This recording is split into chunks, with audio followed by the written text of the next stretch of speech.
আল্লাহ তাআলা মুহাম্মদ রাসূলুল্লাহ সাল্লাল্লাহু আলাইহি সাল্লামকে তিনি সূরা হুদের ভিতরে আল্লাহ তাআলা জানিয়ে দিয়েছেন, হে নবী, আপনি যে আমল করেন এটা ধারাবাহিক করেন।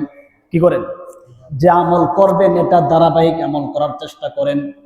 আল্লাহ তাআলা বলেন, ফাস্তাকিম কামা উমিরতা ওয়া মান তাবা মাআকা ওয়া লা তাতগাও ইন্নাহু বিমা তা'মালুনা বাসীর।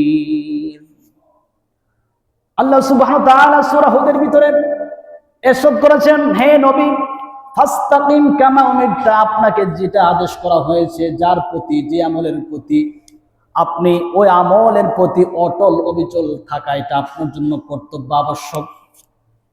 অপর আয়াতে আল্লাহ তাআলা ইরশাদ করেছেন, ওয়া'বুদ রাব্বাকা হাত্তা ইয়াতিয়াকাল ইয়াকিন।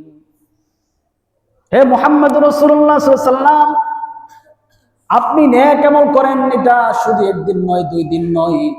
আপনার উম্মতদেরকে জানিয়ে দেন নেক আমল করতে হবে মৃত্যুর আগ পর্যন্ত। কোন পর্যন্ত? আওয়াজ করে বলতে হবে, কোন পর্যন্ত? মৃত্যুর আগ পর্যন্ত। মৃত্যুর আগ পর্যন্ত নেক আমল চলবে। শুধু রমজান মাসে নেক আমল নয়। রমজান মাস মাত্র ট্রেডিং সেন্টার। এই ট্রেডিং দিয়ে যদি আপনি বাকি 11 মাস যদি সুন্দরভাবে থাকতে পারেন, চলতে পারেন, তাহলে বুঝে নিবেন রমজান মাস আমাকে তাকওয়া অর্জন করতে শিখিয়েছে। সুবহানাল্লাহ বলে। এই জন্য রমজান শেষ মানে আমল শেষ, বিষয়টা এমন নয়। রমজান মাসে ফজর নামাজ জামাতের সাথে পড়েছেন, কিন্তু রমজানের পর আপনি ফজর নামাজ মসজিদে আসেন না, বুঝে নিবেন তাকওয়া শেষ। তাকওয়া শুরু না শেষ? বলেন, তাকওয়া শুরু না শেষ? রমজান শেষ। রমজান মাসে 5 ওয়াক্ত নামাজ জামাতের সাথে পড়েছেন, কিন্তু রমজান শেষ হওয়ার সাথে সাথে আর মসজিদে আসার নাম নেই। মসজিদে ফজর নামাজের কোনো নাম নেই। রমজান মাসে মসজিদে আসতেন, কিন্তু রমজানের পর থেকে মসজিদের সাথে বিচ্ছিন্ন হয়ে গেলেন। তাহলে এটা আপনি বুঝে নেবেন রমজান শেষ হওয়ার সাথে সাথে আমার তাকওয়া আমল সবকিছু শেষ হয়ে গেছে।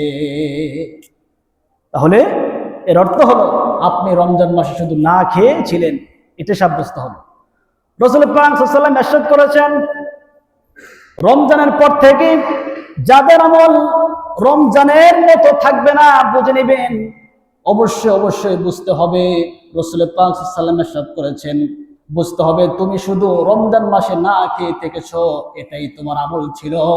রমজানের পর থেকে তোমার আমল যেহেতু রমজানের মতো ছিল না, বুঝতে হবে তোমার ভিতরে তাকওয়ার বিন্দু পরিমাণ ঢুকে নাই। তাহলে রমজানের পর থেকে আমাদের আমল যদি রমজানের মতো থাকে, বুঝতে হবে রমজান এসে আমাকে তাকওয়া অর্জন করতে শিখিয়েছে। সুবহানাল্লাহ বলেন। রমজানের পর থেকে 5 ওয়াক্ত নামাজ পড়তে রাজি আছি সকলেই? কে কে হাত তোলেন? আল্লাহ তাআলা সকলকে এই রমজান মাসে যেরকম ভাবে 5 ওয়াক্ত নামাজ পড়েছি জামাতের সাথে, আল্লাহ তাআলা যেন সকলকে রমজানের পর থেকেও যেন মৃত্যুর আগ পর্যন্ত, বাকি 11 মাস সহ মৃত্যুর আগ পর্যন্ত 5 ওয়াক্ত নামাজ পড়ার তৌফিক দান করুন। সকলে বলে আমিন।